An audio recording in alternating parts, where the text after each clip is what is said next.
শুরুতেই ওসমান হাদি প্রসঙ্গ। দর্শক, ওসমান হাদি হত্যার প্রতিবাদে চট্টগ্রামের শাহ আমানত সেতু চত্বরে অবরোধ কর্মসূচি পালন করছে ইনকিলাব মঞ্চ। আরও জানাতে সেখান থেকে যোগ দিচ্ছেন সহকর্মী ইবেন মীর। ইবেন, নতুন এবং ফিরে আসা গ্রাহকদের জন্য নগদে চলছে ক্যাশব্যাক সহ প্রতিদিন হাজারো উপহার জেতার সুযোগ। হবে আশা আর ফেরা, সারপ্রাইজ সেরা। মঞ্জুর, এই মুহূর্তে অর্থাৎ দুপুর 2টা থেকে শুরু হওয়া ব্লকেট কর্মসূচি এখনো চলছে। ফলে কিন্তু আমরা দেখছি যে আসলে সড়কের চারপাশে কিন্তু যান চলাচল বন্ধ হয়ে গেছে এবং যারা আন্দোলনকারী তারা সড়ক অবস্থান নিয়ে তারা একের পর এক স্লোগান দিচ্ছেন এবং হাদি হাদি স্লোগানে কিন্তু মুখরিত করে তুলেছেন। তারা আজাদির স্লোগান, ইনকিলাবের স্লোগান, ভারতীয় আধিপত্যবাদের বিরুদ্ধে যে স্লোগান, এই একের পর এক স্লোগানগুলো দিচ্ছেন। পাশাপাশি তারা বলছেন যে এতদিন হয়ে গেছে, এখন পর্যন্ত ওসমান হাদির হত্যাকারীদেরকে গ্রেফতার করতে পারেনি প্রশাসনের পক্ষ থেকে, সরকারের পক্ষ থেকে সুনির্দিষ্ট যে তথ্য, হত্যাকারী যারা, অর্থাৎ সুনির্দিষ্ট করে হত্যাকারীদের যে তথ্য সেটি প্রকাশ করা হয়নি। আর পাশাপাশি বলা হচ্ছে যে হত্যাকারীদের নাম উন্মোচনের কথা বলা হচ্ছে, সেটি কেন করা হচ্ছে না সে প্রশ্ন তারা তুলছেন।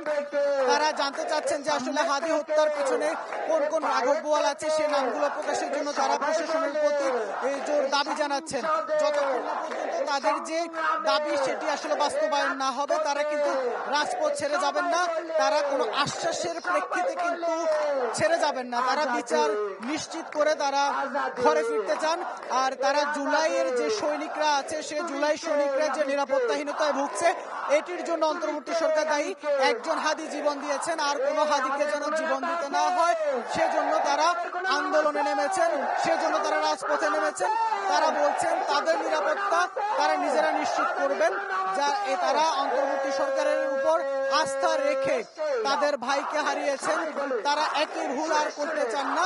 তারা সেজন্যই মূলত এই যে রাজপথে নেমে এসেছেন এবং তারা গতকালকে নিউ মার্কেট অবস্থান কর্মসূচির পর আজকে নতুন ব্রিজে ব্লকেট কর্মসূচি, তাদের এই যে কর্মসূচি সেটি অব্যাহত থাকবে এবং আরো বৃহৎ কর্মসূচির দিকে তারা যাবেন যতক্ষণ না পর্যন্ত আসলে হাদির যে হত্যাকারীদের বিচার নিশ্চিত করা না যায় এবং হত্যাকারীদের সহযোগী বা হত্যাকারীরা যদি ভারতে আশ্রয় পেয়ে থাকে, সেই ক্ষেত্রে যে দুই দেশের মধ্যে যে চুক্তি, সেই চুক্তির আওতায় যেন হত্যাকারীদের দেশে নিয়ে এসে বিচার নিশ্চিত করা হয়, সে বিষয়টি তারা জানাচ্ছে।